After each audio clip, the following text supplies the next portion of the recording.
Bom dia, meus queridos, tudo bem com vocês? Hoje é dia 28 de julho de 2016, quinta-feira. Ontem nós falamos em Atos dos Apóstolos, capítulo 7, o discurso de Estevão e as consequências, desse discurso, ou seja, a sua morte. É uma das histórias mais lindas que nós temos nas Escrituras. É o capítulo 6 e 7 de Atos, para mim, pelo menos. E então nós tivemos a informação que os que apedrejaram Estevão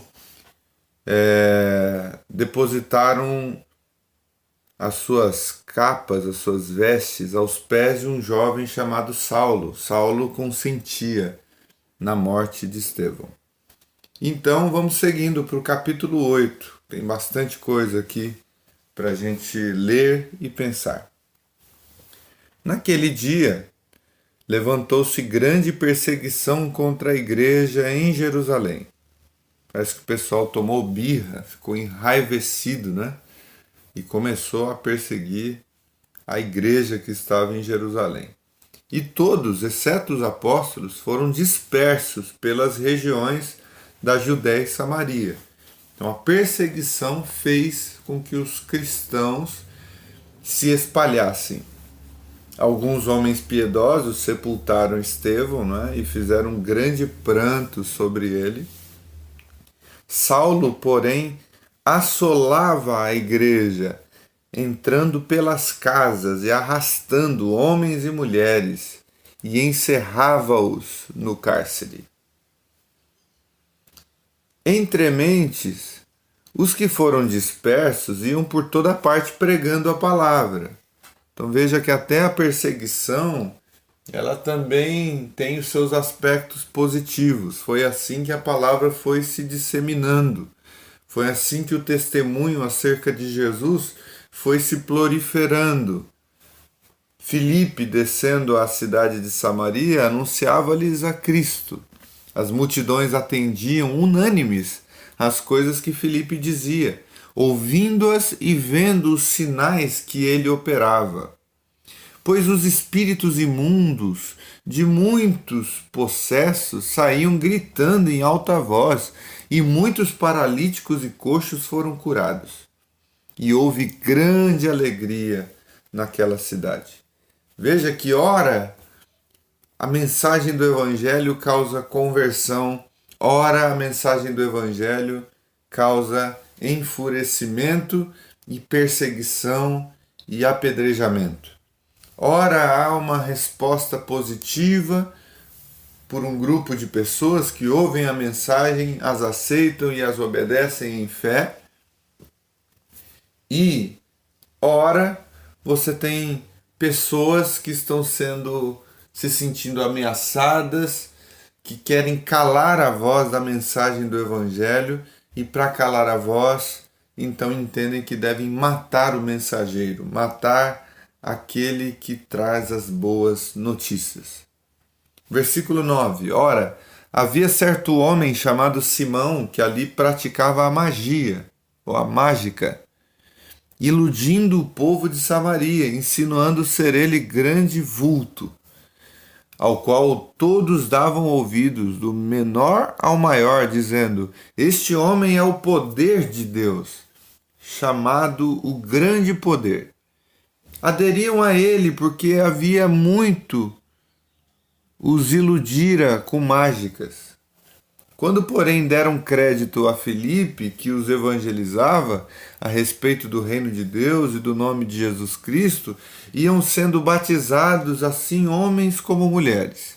O próprio Simão abraçou a fé e, tendo sido batizado, acompanhava Filipe de perto, observando extasiado os sinais e grandes milagres praticados. Quer dizer, Simão era o cara da falcatrua, do ilusionismo, das pegadinhas, dos truques. E as pessoas aderiam a ele. E ele foi gostando desse negócio de ser chamado o homem do grande poder, do poder de Deus, O homem milagreiro, o homem das coisas excepcionais. Mas ele sabia que isso não era verdade, ele sabia que isso era falcatrua. E quando ele viu Filipe fazendo grandes prodígios, ele se aproximou, ele quis aderência. Quer dizer, estar com Filipe iria lhe conferir ainda mais força naquilo que ele fazia. Só que quando ele foi lidar com o Filipe e foi observá-lo de perto, ele percebeu que era verdadeiro o que Filipe estava fazendo. E então ele ficou extasiado. Ouvindo os apóstolos que estavam em Jerusalém, que Samaria recebera a palavra de Deus, enviaram Pedro e João. Ou seja, uma cidade que teoricamente não tinha tanta pureza do ponto de vista judaico, né? Recebeu a palavra de Deus enquanto muitos judeus estavam perseguindo os cristãos. Então Pedro e João, que são judeus, que eram judeus pelo menos, foram enviados para Samaria, os quais, descendo para lá, oraram por eles para que recebessem o Espírito Santo, porquanto não havia ainda descido sobre nenhum deles, mas somente haviam sido batizados em nome do Senhor Jesus. Então lhes impuseram as mãos e recebiam estes o Espírito Santo. Vendo, porém, Simão que pelo fato de imporem os apóstolos as mãos era concedido o Espírito Santo, ofereceu-lhes dinheiro, propondo: concedei-me também a mim este poder, esta mágica. Para Simão, não é? Era uma mágica. Para que aquele sobre quem eu impuser as mãos receba o Espírito Santo. Veja que Simão não entendeu o Evangelho. Veja que o Simão apenas era um simpatizante. Estava ali com segundas intenções. Pedro, porém, lhe respondeu: o teu dinheiro seja contigo para a perdição, pois julgastes adquirir por meio dele o dom de Deus. Não tens parte nem sorte nesse ministério, porquanto o teu coração não é reto diante de Deus. Arrepende-te, pois da tua maldade, e roga ao Senhor, talvez te seja perdoado o intento do seu coração. Pois vejo que estás em fel de amargura e laço de iniquidade. Respondendo, porém, Simão lhes pediu: rogai vós por mim ao Senhor, para que nada do que disseste sobrevenha sobre mim. Eles, porém, havendo testificado e falado a palavra do Senhor, voltaram para Jerusalém e evangelizaram muitas aldeias dos samaritanos. Veja que aqui já está manifestado aquela tentativa de fazer barganha com Deus. Eu dou dinheiro e você me dá poder. Eu lhe dou recursos financeiros e você me concede um dom divino. Veja que esse homem chamado Simão, que era mágico, ele é meio que um representante de tudo que o Evangelho tem virado em nosso país. Ou seja, o Evangelho da mágica.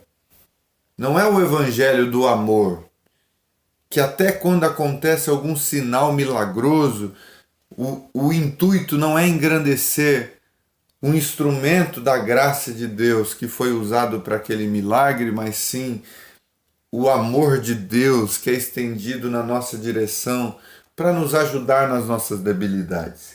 Simão é o propulsor ou representante ou, vamos dizer assim, o símbolo da barganha, dessa magia gospel que muito tem se espalhado pelo país, onde o que importa são os sinais e não a motivação, a intenção e o espírito da ação. Esses tempos atrás eu estava passando em frente de uma determinada igreja e estava dizendo: aqui o sinal de Deus está. Aqui está o sinal de Deus, se referindo que é aquele local que o sinal de Deus se manifesta. Veja que a ênfase é no poder, é na magia, é na mágica, é naquilo que acontece de sobrenaturalidade. Mas, no entanto, se a gente lê os evangelhos, a gente vai perceber que o que reinava na comunidade era o amor, era a comunhão, era algo para além dessas coisas. Essas coisas eram o plus, eram, na verdade, aquilo de excepcional que acontecia, mas não era a única busca dos irmãos, não era a busca pelos milagres de Deus. Aquilo era apenas um sinal da graça de Deus, de que o reino de Deus estava entre eles. Porque Jesus disse isso: esses sinais acompanharão os que creem. Em meu nome expulsarão demônios, em meu nome falarão outras línguas, não é? Se beberem veneno mortífero não lhes fará dano algum. É um sinal que acompanha os que creem, mas não é a nossa busca primordial. Porque o mandamento que Deus nos deu não é buscai a cura uns dos outros, nem é buscai os sinais milagrosos dos céus.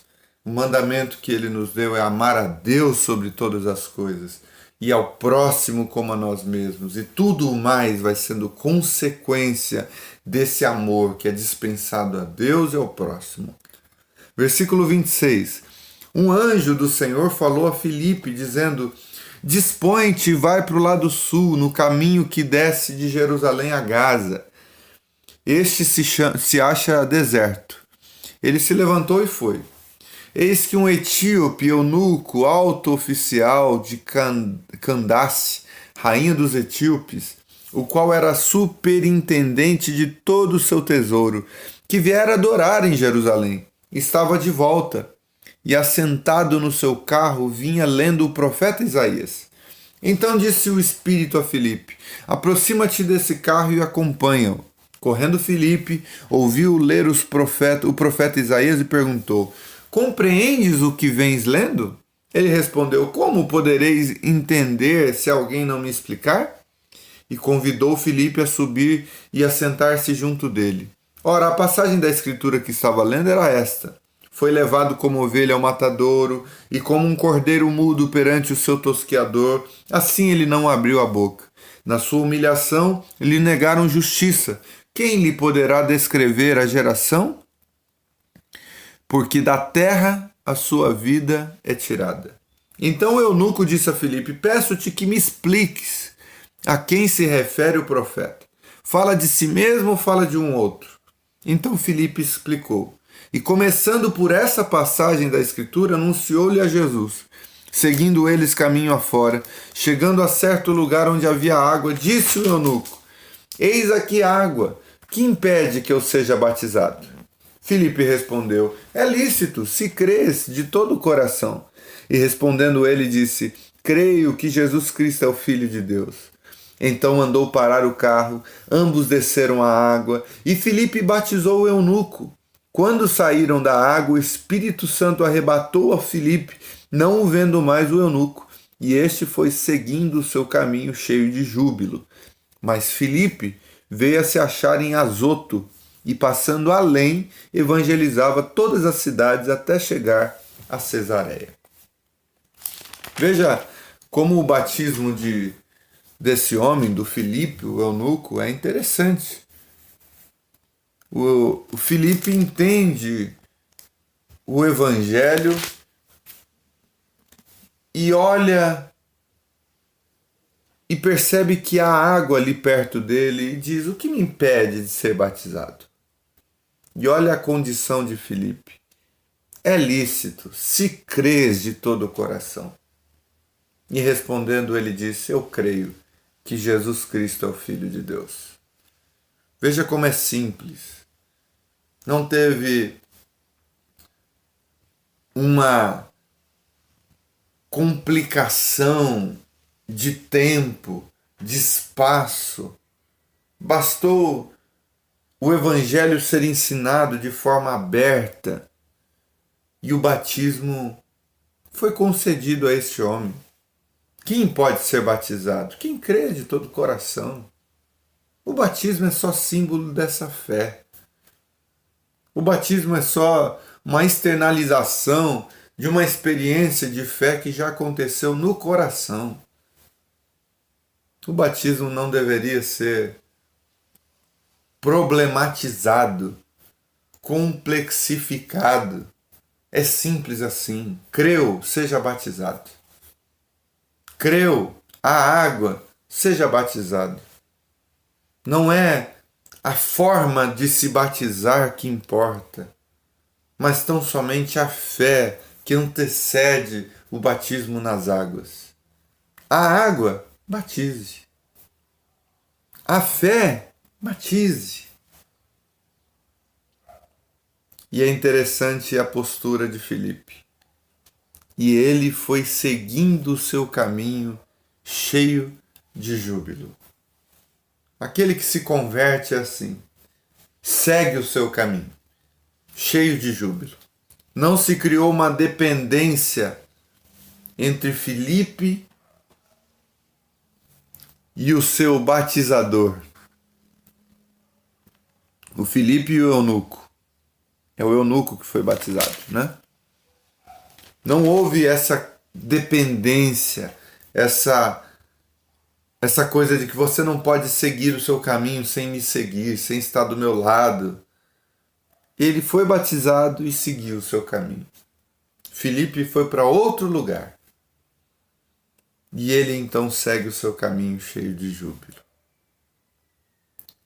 O Evangelho nos propõe essa liberdade de seguir o nosso caminho, cheio de júbilo. E da responsabilidade de crescermos na graça e no conhecimento como fruto também de um esforço humano, de um conjunto de decisões na direção de querer mais, de querer aprender, de internalizar os conteúdos do Evangelho. Maravilhoso. Atos dos Apóstolos, no capítulo 8, nós vemos a perseguição da igreja, nós vemos a pregação de Filipe, a aderência dos irmãos ali de Samaria. Nós vimos então um relacionamento de Simão, o mágico, com os apóstolos, e vimos Filipe e o eunuco.